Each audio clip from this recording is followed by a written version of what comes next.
کتاب جائے پر شملہ نہ جائے۔ تصنیف حیدر۔ دہلی میں اس وقت تاپمان معتدل ہے، سردی زیادہ نہیں ہے۔ پچھلے دنوں کچھ اثر بڑھا، کچھ عرصے رہا اور پھر تیزی سے کم ہو گیا۔ دھرتی کا یہ چھور بھی خط سرطان کا محبوب علاقہ بنتا ہوا معلوم ہوتا ہے۔ مونگ پھلیاں فروخت کرنے والوں کی آوازیں اب گلی سے غائب ہوتی جا رہی ہیں، جو سردی کی ٹھٹرتی ہوئی رات کے 11 بجے سنسان سڑک کو چیرتی ہوئی گزر جاتی تھی۔ کتوں کی بھوں بھوں بھی کم ہوتی جا رہی ہے اور سناٹوں کے رواج پر آوازوں کا نراج بھاری پڑتا ہوا محسوس ہو رہا ہے۔ مارچ کے آتے آتے، ہولی کے جلتے ہی سردی بھی بھسم ہو جائے گی اور گرمی ایک انگڑائی لے کر اپنے شباب کے دو چمکتے سنہرے سورج انسانی آنکھوں پر نمایاں کرے گی، جس کی تاب لاتے نہ بنے گی۔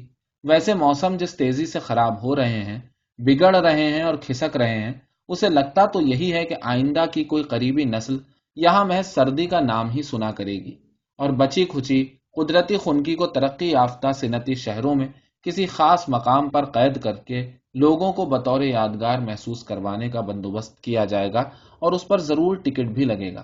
میں یہاں سردی کا ذکر جس طرح کر رہا ہوں، اس کی ایک وجہ ہے۔ ایک سردی ہی بیچاری معدوم ہونے کے الزام سے کیوں پیوستہ رہے؟ اور بھی چیزیں ہیں جو غائب ہو رہی ہیں، اور ان میں سب سے زیادہ دوری پر ہے کتاب۔ اس میں کیا شک ہے کہ ٹیکنالوجی نے کتاب کو جلدوں کی دباغت سے نکال کر ضخامت کے عتاب سے مکت کر کے ایک چھوٹی سی چپ میں قید کر دیا ہے، اور وہ بھی ایک کتاب نہیں، سینکڑوں، ہزاروں، بلکہ لاکھوں۔ مگر یہ لاکھوں کتابیں اس برقی دنیا کی فضا میں گھوم رہی ہیں، جیسے خلا میں انگنت آکاش گنگائیں رقص کر رہی ہیں۔ ایسا نہیں کہ لوگ کتابوں کی تلاش میں سرگردہ نہیں رہتے، آوارہ نہیں پھرتے، مگر جن کتابوں کی تلاش لوگوں کو رہتی ہے، اکثر وہ نصاب کی یا پاپولر قسم کی ایسی کتابیں ہوا کرتی ہیں جن سے کسی قسم کے ذہنی ارتقاء کی امید رکھنا بیکار ہے۔ اب کتابیں لوگوں کی ہارڈ ڈسک میں سیو رہتی ہیں۔ کتابوں کے ایسے ایسے شوقین ہیں، ایسے ایسے رسیا، جن کے پاس بے شمار کتابیں ہیں، پڑھی ہیں، چونکہ اب تو دیمک لگنے کا خدشہ بھی نہیں، اس لیے انہیں پڑھنے کا خیال بھی نہیں آتا۔ مٹھی میں بند اس لائبریری کی رسائی تک جس قدر آسانی ہو گئی ہے، ہم کتابوں سے اتنے ہی دور ہو چکے ہیں۔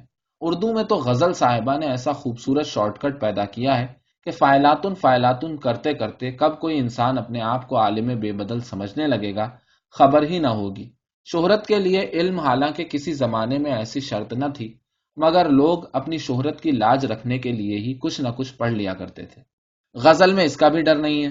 ایک جنون کی سی کیفیت طاری رکھیے، قوالیوں پر جھومیے، میر غالب، اقبال، داغ اور جگل جیسے شاعروں کے کلام پر طوطوں کی طرح ادھر ادھر سے بس کچھ منہ مار لیجئے، تعلقات استوار کیجئے اور چل پڑیے مشاعرہ پڑھنے۔ چونکہ اب جن لوگوں کے درمیان شہرت حاصل ہوئی ہے، وہ خود ہی اس قدر جاہل ہیں کہ شعر کہنے کو ہی کسی شخص کی علمی استعداد پر مبنی کوئی چیز سمجھتے ہیں۔ چنانچہ ان سے یہ توقع رکھنا بے وقوفی ہے کہ وہ شاعر سے منورنجن کے علاوہ بھی کسی اور چیز کی امید کر سکیں گے۔ میں یہ تحریر نہیں لکھتا، مجھے تشویش اس لیے ہو رہی ہے کیونکہ اردو کے پڑھے لکھے شاعر اور ادیب دنیا سے اٹھتے جا رہے ہیں۔ بلراج مینرا، نیر مسعود، ساقی فاروقی، محمد الوی، شاہد حمید اور نہ جانے ایسے ہی کتنے نام ہیں۔ میں ابھی کچھ دیر پہلے اپنے دوست عابد میر صاحب سے یہی ذکر کر رہا تھا کہ ہندوستان کے ایک سرکاری ادارے نے اینا کیرینینا کا ترجمہ شائع کیا۔ اس ذمہ دار سرکاری ادارے کو اتنی بھی توفیق نہ ہوئی کہ دیکھ لیتا کہ مترجم صاحبہ نے ہر باب کی ابتدا میں قرآن کی ایک آیت منسلک کر رکھی ہے، جس کا اصل متن سے دور کا بھی واسطہ نہیں ہے۔ پھر انہوں نے بتایا کہ یہی حال پاکستان کا ہے، یعنی وہاں کسی صاحب نے برٹن رسل کی کتاب کا ترجمہ کرتے وقت اس میں غالب و اقبال کے اشعار داخل کر دیے ہیں۔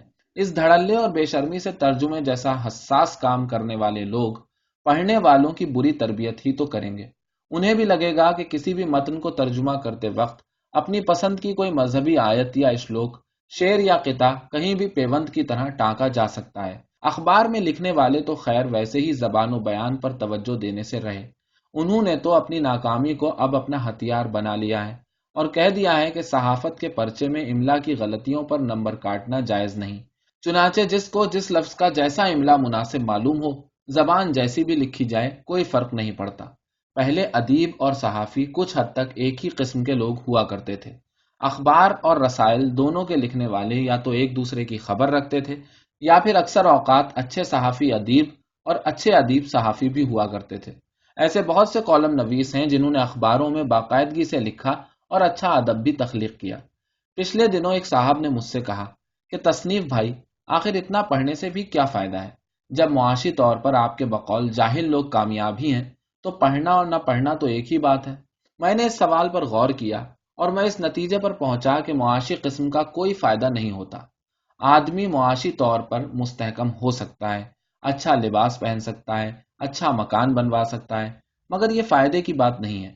کیا ذہنی ارتقاء کی خواہش رکھنے والا کوئی فرد ان چیزوں سے دور ہی رہے گا؟ بالکل نہیں، بلکہ اسے یہ تمام چیزیں جلدی یا دیر سے حاصل ہو ہی جائیں گی۔ بس اسے اپنی زندگی میں سے کچھ وقت ان معاملات کو نمٹانے کے لیے صرف کرنا ہوگا، مگر اصل فائدہ تو انسانی ذہن کی ترقی سے ہوگا، معاش کی ترقی سے نہیں۔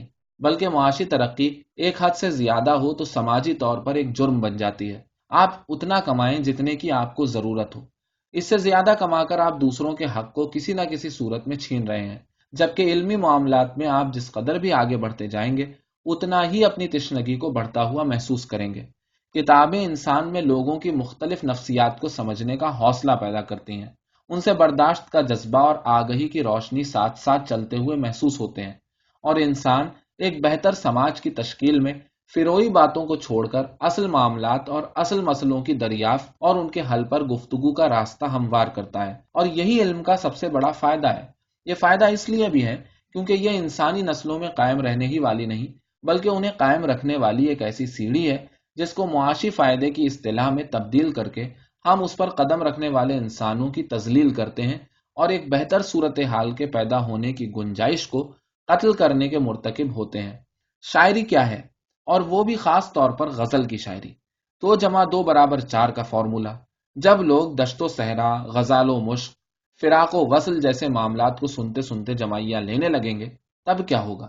نئی غزل، وہ دکان بھی کہاں تک چلے گی؟ اور چلے گی بھی تو غزل کے نئے فارمولے تیار کیسے ہوں گے؟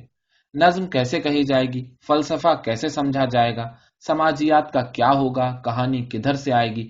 کیونکہ ان ساری چیزوں کا تعلق پچھلی تخلیقات سے کچھ سیکھ کر آگے بولنے کے لائق ہونے کی مشق سے ہے۔ آپ جڑ کاٹ رہے ہیں، کتاب سے دور ہو رہے ہیں اور چاہتے ہیں کہ راہ مضمون تازہ قیامت تک کھلا بھی رہے۔ اگر کھلا بھی رہے تو گونگی بستیوں پر ایسے مضامین اترنے کا فائدہ ہی کیا؟ نیا اسلوب ختم ہو جانے کا مطلب ہے زندگی کی نئی راہ کا سرے سے پیدا ہی نہ ہونا، اور اس موت کا مطلب ہے بولتی ہوئی، بڑھتی ہوئی اور سیکھتی یا جانتی ہوئی دنیا میں بونوں اور بے وقوفوں کی طرح چپ چاپ کھڑے ہو کر حیرت سے ادھر ادھر دیکھتے رہنا۔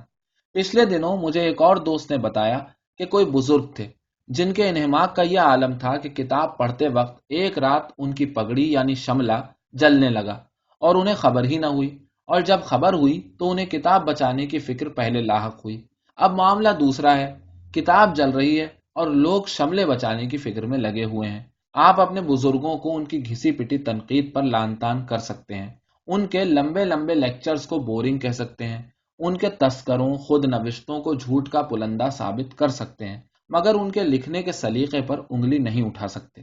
میری مایوسی کی وجہ ہندوستان میں اردو کا معاشرہ اس لیے بھی ہے کیونکہ ہمارے یہاں جن اداروں کی بنیاد ہی کتابوں کو شائع کر کے لوگوں تک پہنچانے کی ذمہ داری پر رکھی گئی تھی، ان کا بھی اب یہ ماننا ہے کہ مفت میں کتابیں لوگوں کو بھیجنے کے باوجود، قیمتیں کم سے کم رکھنے کے باوجود، لوگ نہ تو کتابیں قبول کرتے ہیں، نہ خریدتے ہیں، نہ پڑھتے ہیں۔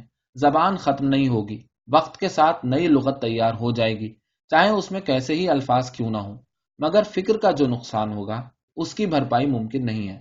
کتاب کے بغیر جو معاشرہ بنے گا اس میں عدم برداشت یعنی انٹالرنس کے ساتھ ساتھ جھوٹ کو قبول کر لینے کی کمزوری بھی حد سے زیادہ ہوگی۔ ایسے میں موسم ہی خراب نہیں ہوں گے، شک اور اپنے سیاسی آقاؤں کی کہی گئی باتوں پر اندھا یقین بھی ماحول کو بگاڑنے میں بڑا رول ادا کرے گا۔ ٹھیک وہی ماحول جس میں پدماوت جیسی مثنوی اچانک تاریخ کا بھوت بن کر لوگوں کے سر پر سوار ہو جاتی ہے اور وہ سچ اور جھوٹ کو سمجھنے کے لیے کسی بھی منطقی بات کو ماننے پر تیار ہی نہیں ہوتے۔ وجہ یہی ہے کہ ہم نے کتابوں کو جلنے دیا ہے اور شملوں کو سنبھالنے کی فکر میں لگے ہیں، اور یہ جھوٹی اور بے وقوفانہ فکر ہمیں مستقل کرب اور تکلیف کی دلدل میں دھساتی چلی جا رہی ہے۔